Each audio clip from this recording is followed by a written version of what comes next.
morning, beloved. Welcome once again to the Hour of the Supernatural with your host, Pastor Abiola Jadi. I decree over you this week that this week you will prosper. This week the Lord will enlarge your coast, He will enlarge your territory. This week God will surprise you. This week God will walk with you. He will walk by you. He will walk by your side. He will work for you. He will grant unto you your desire. As the year is running to an end, He will crown your effort with good success. He will crown your effort with outstanding accomplishment and great accomplishment. You will laugh last. You will rejoice last. You will rejoice last in the mighty name of Jesus. The Lord will defend your righteous cause in the mighty name of Jesus. Let's quickly go to our scriptural reading this morning before we go into the Word of God. 1 Samuel chapter number 1, and I'll read it from verses 11 to 13. 1 Samuel, the book of 1 Samuel chapter number 1, verses 11 to 13. And she vowed a vow and said, O Lord of hosts, if thou will indeed look on the affliction of thy handmaid, and remember me, and not forget thine handmaid, but will give unto thy handmaid a man child, then I will give him unto the Lord all the days of his life, and there shall no razor come upon his head. And it came to pass, as she continued praying before the Lord, that Eli marked them out. Remember, look at the scripture. It said, as she continued praying before the Lord. In other words, you and I are expected to pray continually before the Lord. We are expected to continue praying before the Lord. Verse 13. Now Anna, she spake in her heart, only her lips moved, but her voice was not heard. Therefore Eli thought she had been drunken. Mark chapter number 10, and I'll read verse 27.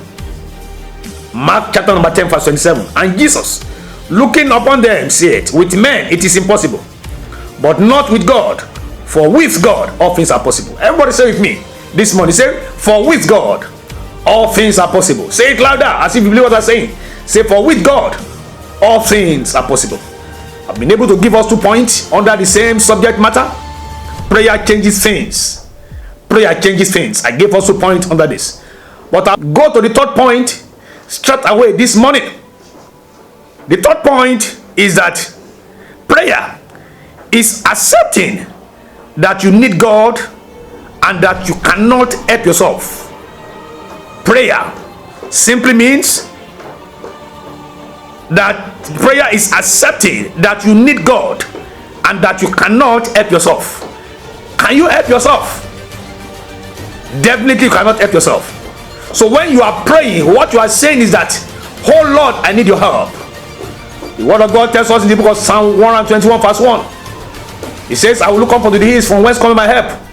My help cometh from the creator of the heaven and the earth. Prayer simply means accepting that you need God and that you cannot help yourself. You cannot help yourself, people of God. You need God. You need God. You need God. That is why you need to pray consistently. That is why you need to pray constantly. That is why you need to pray all the time, because you need God. So what prayer means is that prayer is accepting that you need God and that you cannot help yourself. In the book of Exodus chapter number 2, reading from verse 23 to 25. And it came to pass in process of time that the king of Egypt died, and the children of Israel sighed by reason of the bondage, and they cried, and their cry came up unto God by reason of the bondage. In verse 24 of the same chapter, so Exodus chapter 2, and God heard their groaning, and God remembered his covenant with Abraham, with Isaac, with Jacob. And God looked upon the children of Israel, and God had respect unto them. God will always respond to your prayer. When the children of Israel prayed there, the children of Israel were in bondage. They have been in bondage for 450 years. But not until they prayed, God did not respond to them. But immediately they prayed, immediately they cried unto God, God responded to their cry. Prayer is accepting that you need the help of God. When you pray, what you are saying is that, oh Lord, I need your help. You need the help of God. That's why you must pray. That's why you must pray consistently. That's why you must pray constantly. In the book of Acts chapter 16, in verse 25, the Bible says Paul and Silas, they prayed at midnight. They prayed, and immediately they prayed, they experienced earthquake. Now there wouldn't have been any earthquake if they have refused to pray, despite the fact that they are under serious attack of the enemy. But the Bible said they pray. They pray because they need help. At that point, the Bible said at midnight, Paul and Silas needs the help of God, and they cry unto him. They pray unto him. Is there anyone here under the sound of my voice this morning that you need the help of God? When you need the help of God, all you need to do is to pray, and when you pray, God will respond to your prayer. I decree this morning that as you pray unto God throughout this week and throughout this month, throughout your entire lifetime, God will respond to your cry in the mighty name of Jesus. The word of God tells us in the book of 1 Peter chapter 3 verse 12, it said the eyes of the Lord is upon the righteous, and his ears are open unto their prayers. The eyes of God is upon you, but when you pray, his ears are open unto your prayer. As you pray this week, the Lord will honor your prayers. As you pray this week, he will respond to your prayers. He will respond to your cry in the mighty name of Jesus. Rise up and shine. Rise up and win. Rise up and cross over. Rise up and go higher. As you pray this week, you will rise up in the mighty name of Jesus.